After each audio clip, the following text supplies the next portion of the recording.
Segunda de Corintios 5 del 1 hasta el 10, que podemos hoy meditar. Acá en esta traducción que tengo titula La casa eterna en el cielo. Vamos a ir versículo a versículo. El versículo 1 dice, porque sabemos que si nuestra morada terrestre, este tabernáculo, se deshiciere, tenemos de Dios un edificio, una casa, no hecha de manos, eterna en los cielos. Si quieren mirar dónde está el chat, le dan clic en donde dice chatear, ahí les va a aparecer las notas que he estado poniendo de un poco lo que buscamos escudriñar y profundizar el texto. Lo primero que dice es que Pablo aquí no está diciendo esperamos tener una casa en el cielo o una morada o tenemos la expectativa de que tendremos tal vez una morada o creemos tener una morada, sino que lo que dice es sabemos que tenemos una morada. Sabemos, dice aquí, es muy importante. ¿Por qué? Porque no es un concepto, no es una posibilidad, sino, como dices, una experiencia. Pablo había recibido revelación del Espíritu Santo acerca de esta verdad hermosa, de que aquí tenemos un cuerpo físico, pero en el cielo tendremos un cuerpo eterno, un cuerpo espiritual, un cuerpo que celestial, es el término bíblico, para siempre. Ahora, cuando habla aquí del cuerpo, dice la segunda nota, ahí sigan por las viñeticas, estamos por aquí, la palabra tabernáculo, dice aquí, proviene de la palabra skinai. Esa palabra en el hebreo quiere decir literalmente tienda. Se refiere a nuestro cuerpo como una tienda, como una carpa, sería tal vez nuestra palabra más usada hoy en día. Esta palabra skinai se utilizaba en las antiguas traducciones del Antiguo Testamento. Por ejemplo, cuando se refería en el texto original hebreo al tabernáculo de Moisés, se utilizaba esta palabra, skinai, y tenía la idea de que era frágil, que era temporal, en cierta manera endeble, delicada, y es la manera como se refiere a nuestro cuerpo, y evidentemente así es, nuestro cuerpo es frágil, es perecedero, es mortal, y se va desgastando, ¿no? Luego dice la siguiente nota, cómo Pablo habla de que este cuerpo, esta morada terrestre, el tabernáculo, como tienda, como dice, donde vivimos, pues si se deshace, tendremos, dice, o tenemos un edificio de Dios. Habla, en cambio, de ese cuerpo celestial como, dice aquí, como una morada no hecha de manos, una morada que tendremos en los cielos.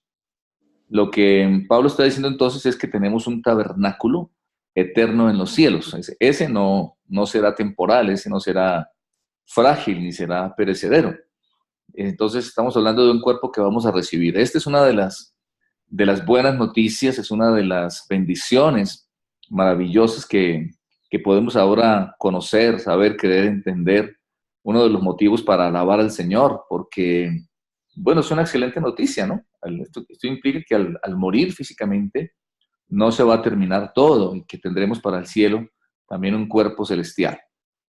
El apóstol Pablo dice, todo esto es acerca del versículo 1, el apóstol Pablo habló sobre esto en el capítulo anterior. Recordémonos que el capítulo anterior, justamente al terminar el capítulo 4, que ayer meditábamos, dice que las cosas que se ven son temporales, pero las que no se ven son eternas, en cambio.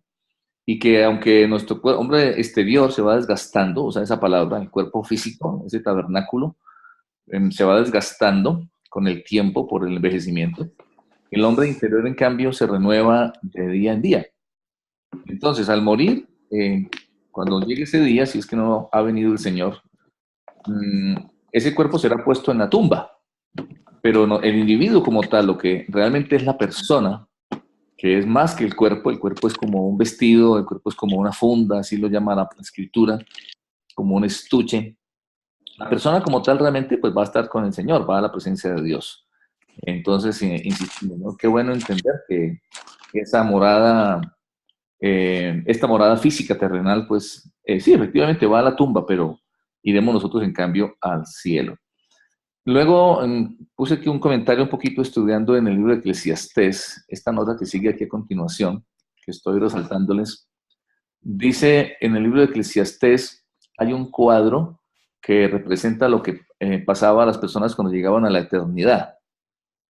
Eh, a ver, pregunto, perdón, ¿sí tienen todos ahí en el chat, ¿cierto? Las notas. ¿Sí están siguiendo?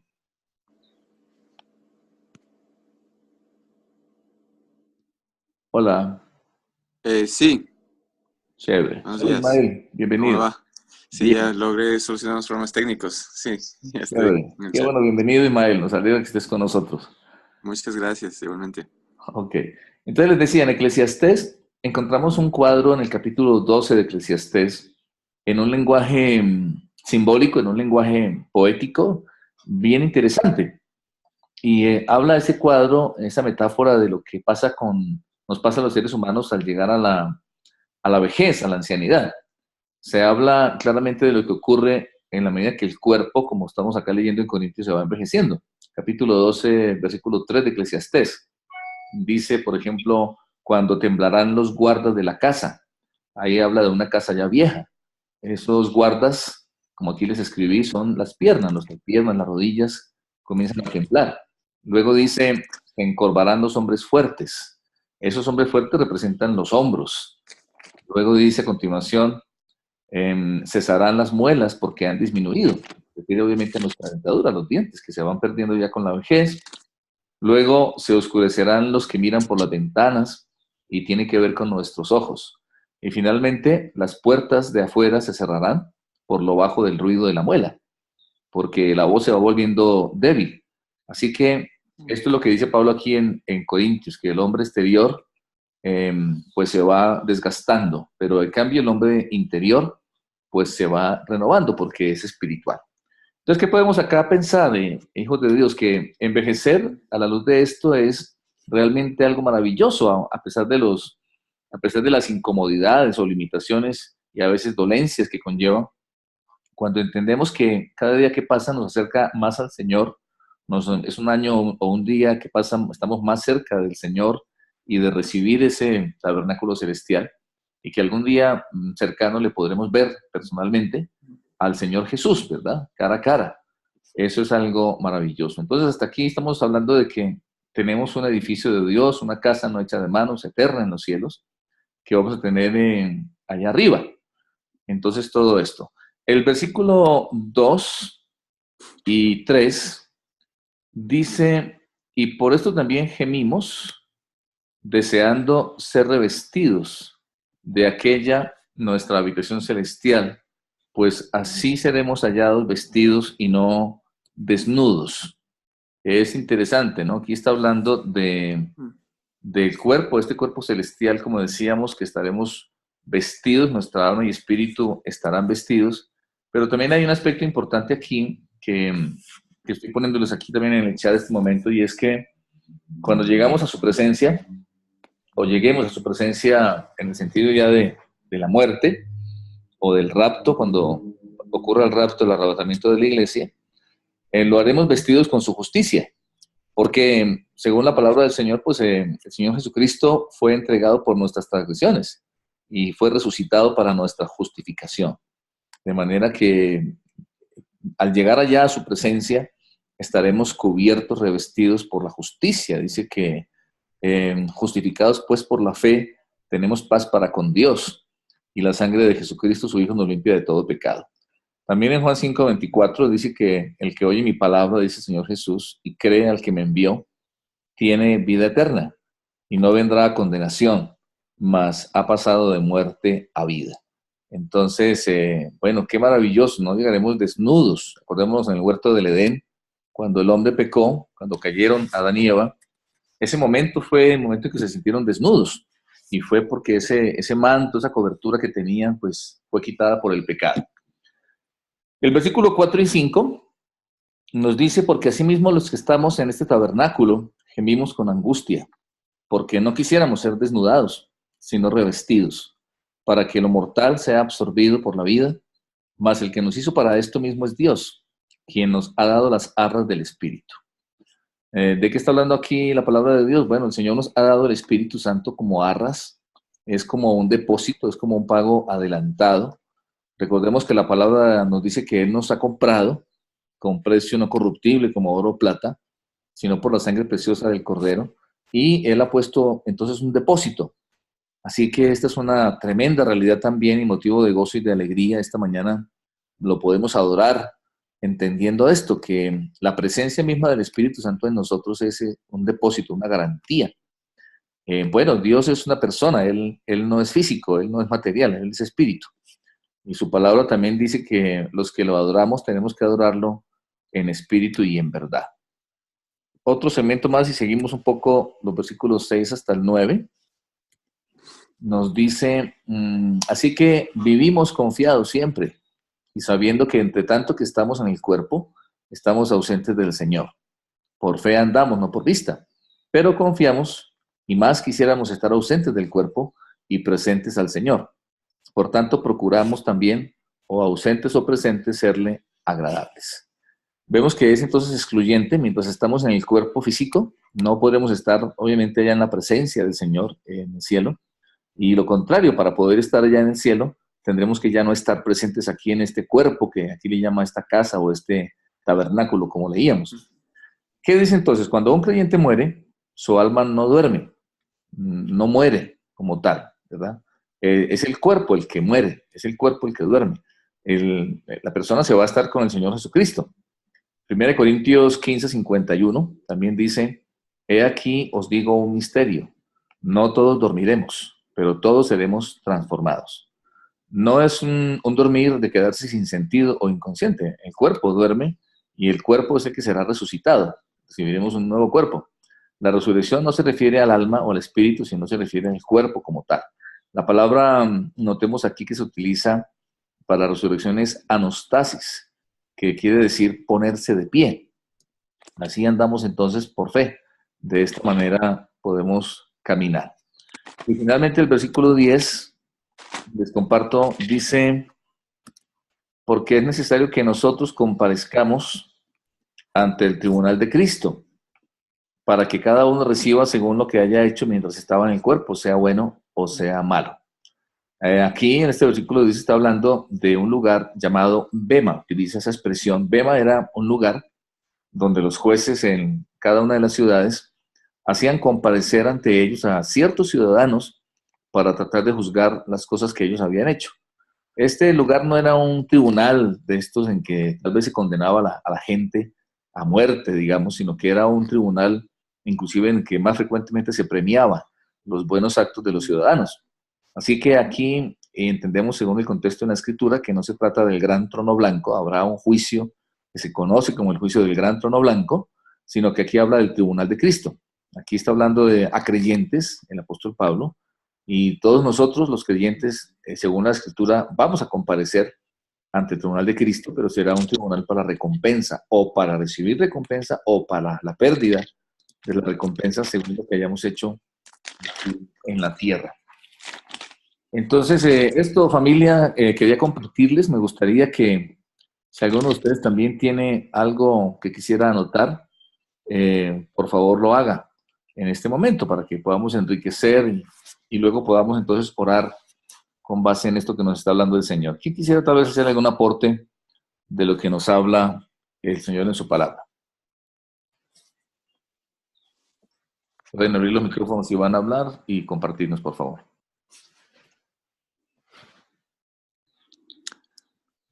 Yo tal vez sería algo como una pregunta. Cuando se refiere aquí a la justificación en el versículo, creo que era 2 o 3, ¿es lo mismo que la santificación? Bueno, gracias por la pregunta, Ismael.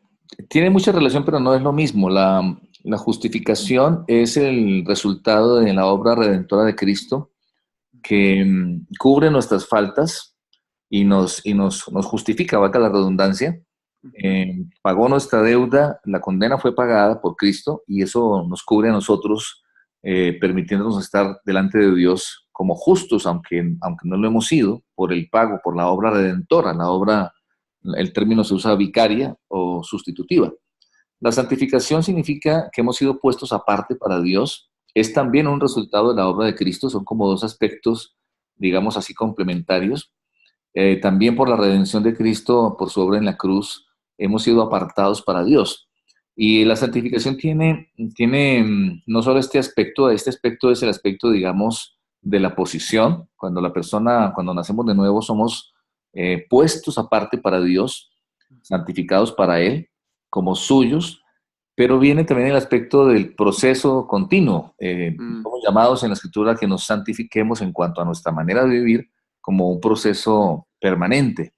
Y el otro aspecto de la santificación es cuando ya, como estamos hoy leyendo, pasemos al cielo, a la eternidad, ya estaremos literalmente allá, ya mm, sin presencia de pecado, sin naturaleza pecaminosa. Entonces, esos tres aspectos tienen que ver la santificación, Ismael. ok, No sé ok. si te queda claro un poco la Ujú. pregunta. Sí, gracias. Ya, genial. ¿Quién más quisiera tal vez participar?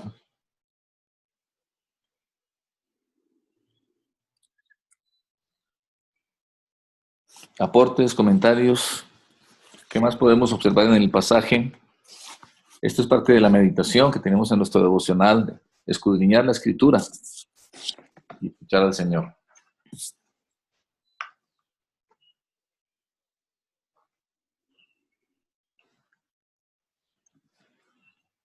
Recuerden abrir los micrófonos para hablar, si los tienen cerrados.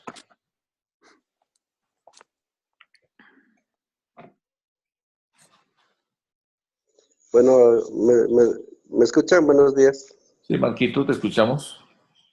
En el capítulo, gracias, en el 5.1, estamos hablando de cosas espirituales y cosas terrenales, hay una diferencia extrema. Y dice, una casa no hecha de manos eternas en los cielos. Eh, en la vida eterna, yo siempre he pensado, no, ya no se necesitan cosas materiales como una casa. ¿Cuál sería la interpretación de de estas palabras en este versículo 5.1, no? Bueno, yo creo que justo como tú lo mencionabas, Marquito, eh, no vamos a necesitar lo material. Sí, va a haber una realidad eterna. Recordemos que la escritura nos habla también del milenio, cuando estaremos con Él aquí sobre la tierra. Es parte de ese proceso. Y de la Nueva Jerusalén. Entonces, sí habrá una eternidad con el Señor, podremos distinguirnos, observarnos, pero nuestro cuerpo no va a ser como este actual. Siempre la comparación, algo que nos ilustra, es el cuerpo con el que el Señor Jesús resucitó. Él estuvo entre los discípulos, él habló con ellos, él comió con ellos, pero ascendió al cielo. Ya un cuerpo que no se envejecía, que no se enfermaba y con el cual pudo ascender al cielo, de manera que es un cuerpo como tal. Pablo dice, usa la expresión cuerpo celestial, pero las cosas materiales, todo lo perecedero, ya no será necesario, ¿no? Como tal lo que tenemos acá. Un poco eso, entonces también nos enseña a tener lo que algunos llaman una perspectiva eterna. Y como mencionábamos hace un rato, que ya todo esto por lo que a veces nos preocupamos y nos esforzamos, no tendrá, no será tan importante, ¿verdad? Para nosotros. Eso un poco. Por si acaso, esta sala se nos cierra en un poco más de 7 minutos, pero ya voy a colocarles aquí una nueva sala para que al terminar los que deseen se vuelvan a conectar, para que sigamos también el tiempo de oración de lo que vamos a hacer esta mañana. Como es costumbre, es orar los unos por los otros. Si desean compartir peticiones específicas, lo pueden hacer. Pueden, si quieren, ponerlas en el chat o luego abrir el micrófono para pedir oración por situaciones si es que hay necesidades especialmente para orar esta mañana. ¿Alguien más tal vez quiere hacer algún aporte? Podemos escuchar estos unos 5 minutos más si tenemos que aportar para enseñanzas del pasaje de 2 Corintios 5.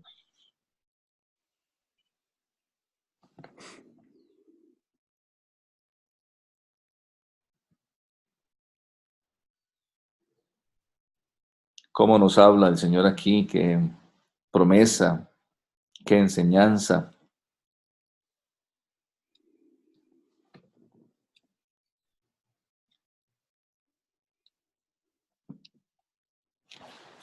Bien. Entonces,